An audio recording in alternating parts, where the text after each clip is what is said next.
जय श्री राधे कृष्णा। प्रिय भक्तों, स्वागत है आप सभी का हमारी श्रीमद् भगवत कथा में।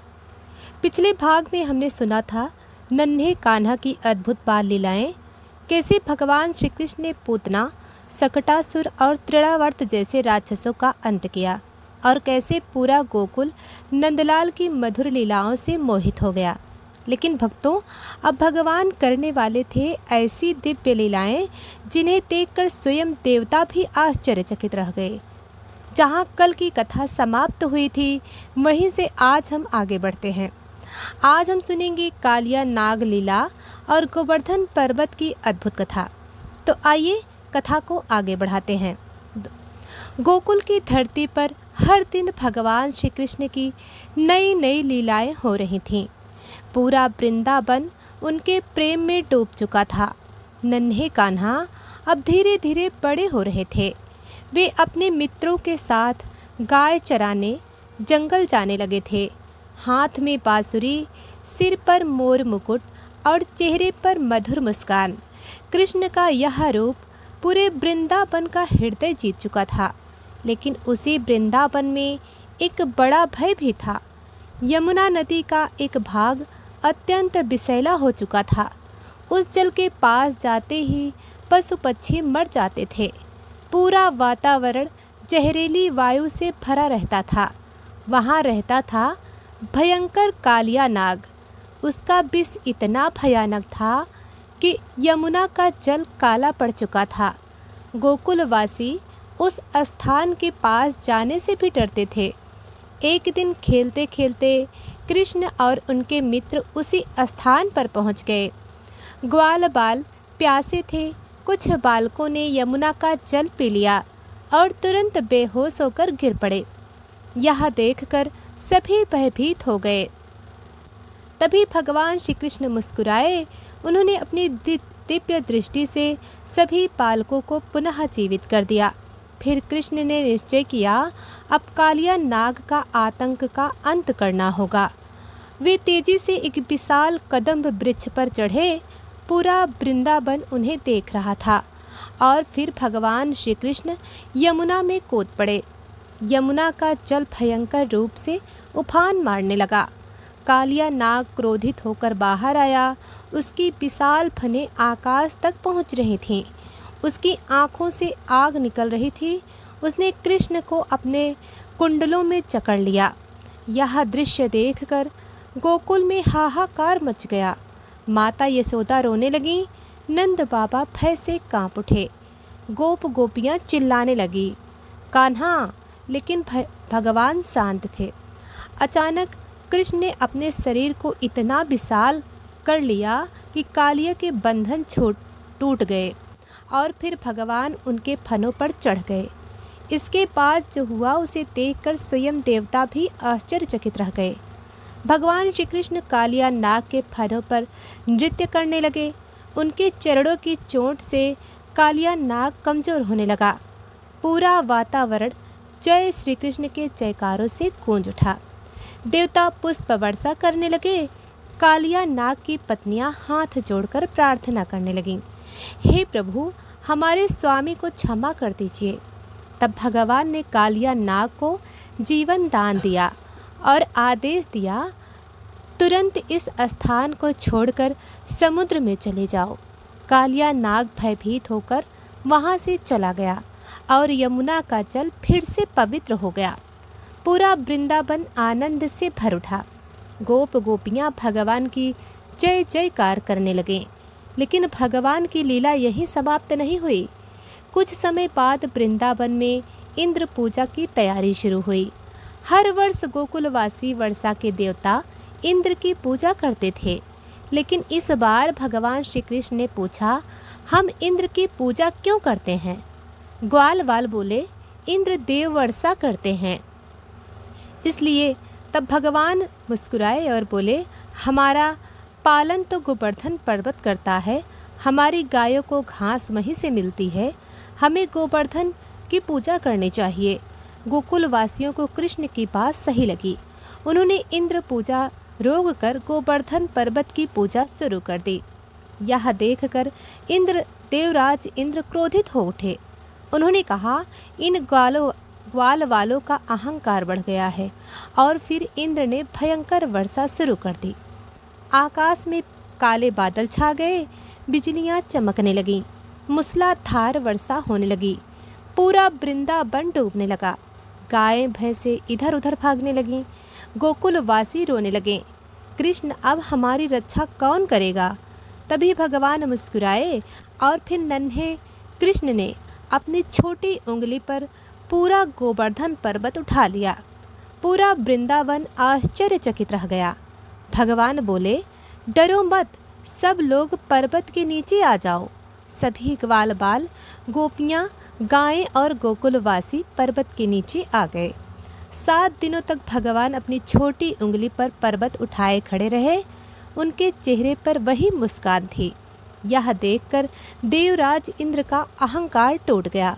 वे भगवान के चरणों में गिर पड़े। उन्होंने कहा, हे प्रभु, मुझे क्षमा कर दीजिए, मैं आपको पहचान नहीं पाया। भगवान मुस्कुराए और इंद्र को क्षमा कर दिया। सुखदेव जी बोले, हे राजन, भगवान अपने भक्तों की रक्षा के लिए कुछ भी कर सकते हैं। राजा परीक्षित की आंखें भक्ति से भर उठीं। प्रिय भक्तजनों, गोवर्धन लीला के बाद पूरा वृंदावन भगवान श्री कृष्ण के प्रेम में और अधिक डूब चुका था। गोकुलवासियों को अब विश्वास हो गया कि नंदलाल कोई साधारण बालक नहीं, स्वयं भगवान हैं। लेकिन भगवान की लीलाएं केवल शक्ति दिखाने के लिए नहीं थीं, वे अपने भक्तों को प्रेम का मार्ग सिखाने आए थे। धीरे धीरे वृंदावन में शरद पूर्णिमा का समय आया। आकाश निर्मल था। चंद्रमा की शीतल रोशनी पूरे वृंदावन को दिव्य बना रही थी। यमुना का जल चांदी की तरह चमक रहा था। भगवान श्री कृष्ण ने अपनी मधुर बांसुरी बजानी शुरू की। वह स्वर इतना मधुर था कि पूरा वृंदावन मंत्र मुग्ध हो गया। गोपियाँ सब कुछ छोड़कर उस धुन की ओर खींची चली आईं। कोई घर का काम छोड़ आई, कोई भोजन बनाते बनाते चली आईं। उनके हृदय में केवल एक ही भाव था, कृष्ण। जब गोपियाँ वृंदावन पहुँची, भगवान मुस्कुराए। उन्होंने कहा, हे गोपियों, रात में घर छोड़कर यहाँ आना उचित नहीं है, तुम सब वापस जाओ। लेकिन गोपियों ने हाथ जोड़कर कहा, हे कान्हा, अब हमारा मन आपके चरणों में लग चुका है, हम आपको छोड़कर नहीं जा सकती। भगवान मुस्कुराए और फिर शुरू हुई दिव्य महारास लीला। पूरा वृंदावन दिव्य प्रकाश से भर गया। भगवान प्रत्येक गोपी के साथ अलग अलग रूप में उपस्थित हो गए। देवता आकाश से यह अद्भुत लीला देखने लगे, गंधर्व गान करने लगे। सुखदेव जी बोले, हे राजन, यह लीला सांसारिक नहीं, आत्मा और परमात्मा के मिलन की लीला है। राजा परीक्षित भाव विभोर होकर कथा सुन रहे थे। उधर मथुरा में कंस का भय बढ़ता जा रहा था। उसे बार बार समाचार मिल रहे थे, गोकुल का कृष्ण असाधारण शक्तियों वाला बालक है। कंस समझ चुका था वही उसका काल है। उसने अक्रूर जी को वृंदावन भेजा। अक्रूर जी भगवान के परम भक्त थे। वे वृंदावन पहुँचे और कृष्ण बलराम को मथुरा चलने का निमंत्रण दिया। जब गोपियों को यह समाचार मिला, पूरा वृंदावन दुख में डूब गया। गोपियाँ रोने लगीं। माता यशोदा की आंखों से आंसू बहने लगे। लेकिन भगवान जानते थे अब समय आ चुका है कंस के आतंक का। अगले दिन कृष्ण और बलराम रथ में बैठकर मथुरा की ओर चल पड़े। पूरा वृंदावन रो रहा था।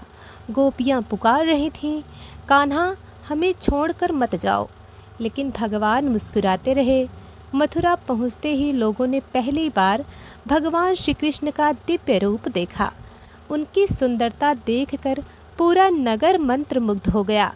उसी समय एक घमंडी धोबी भगवान के सामने आया। भगवान ने उससे वस्त्र मांगे, लेकिन उसने अपमान किया। तभी भगवान ने उसका अहंकार समाप्त कर दिया। इसके बाद कृष्ण और बलराम धनुष यज्ञ स्थल पर पहुँचे। वहाँ एक विशाल दिव्य धनुष रखा था। भगवान ने सहजता से उसे उठाया और एक ही क्षण में तोड़ दिया। पूरी मथुरा कांप उठी। कंस भय से कांपने लगा। अगले दिन विशाल रंगभूमि में कुश्ती प्रतियोगिता रखी गई। कंस ने चाणूर और मुष्टिक जैसे भयंकर पहलवानों को बुलाया। पूरी सभा भरी हुई थी। कंस के सैनिक चारों ओर खड़े थे। तभी भगवान कृष्ण और बलराम रंगभूमि में प्रवेश करते हैं। उनका तेज देखकर लोग मंत्रमुग्ध हो रहे थे। कुश्ती शुरू हुई। बलराम ने मुष्टिक को पराजित कर दिया और भगवान श्री कृष्ण ने चाणूर का अंत कर दिया। अब कंस भय से कांप उठा। वह चिल्लाया, इन दोनों को तुरंत पकड़ लो। लेकिन उसी क्षण भगवान श्री कृष्ण बिजली की गति से कंस के सिंहासन पर पहुँचे। उन्होंने कंस के बाल पकड़कर उसे नीचे गिरा दिया। पूरा राजमहल कांप उठा और फिर भगवान श्री कृष्ण ने अत्याचारी कंस का अंत कर दिया। आकाश में देवताओं ने पुष्प वर्षा की। जय श्री कृष्णा के जयकारों से पूरी मथुरा गूंज उठी। भगवान ने तुरंत अपने माता पिता देवकी और वसुदेव को कारागार से मुक्त कराया। देवकी और वसुदेव भगवान को देखकर भावुक हो उठे। उनकी आंखों से आंसू बहने लगे। भगवान ने अपने नाना उग्रसेन को पुनः मथुरा का राजा बनाया। सुखदेव जी बोले, हे राजन, भगवान जब भी अवतार लेते हैं अधर्म का अंत अवश्य करते हैं। राजा परीक्षित पूरी तरह भक्ति में डूब चुके थे, लेकिन भगवान की लीलाएं अभी समाप्त नहीं हुई। आगे कैसे हुआ भगवान श्री कृष्ण का द्वारिका आगमन, कैसे हुआ रुक्मिणी हरण और महाभारत की शुरुआत, यह हम जानेंगे अगले भाग में। अगर आपको यह कथा पसंद आई हो तो वीडियो को लाइक करें और रोज़ भागवत कथा सुनने के लिए चैनल को सब्सक्राइब करें।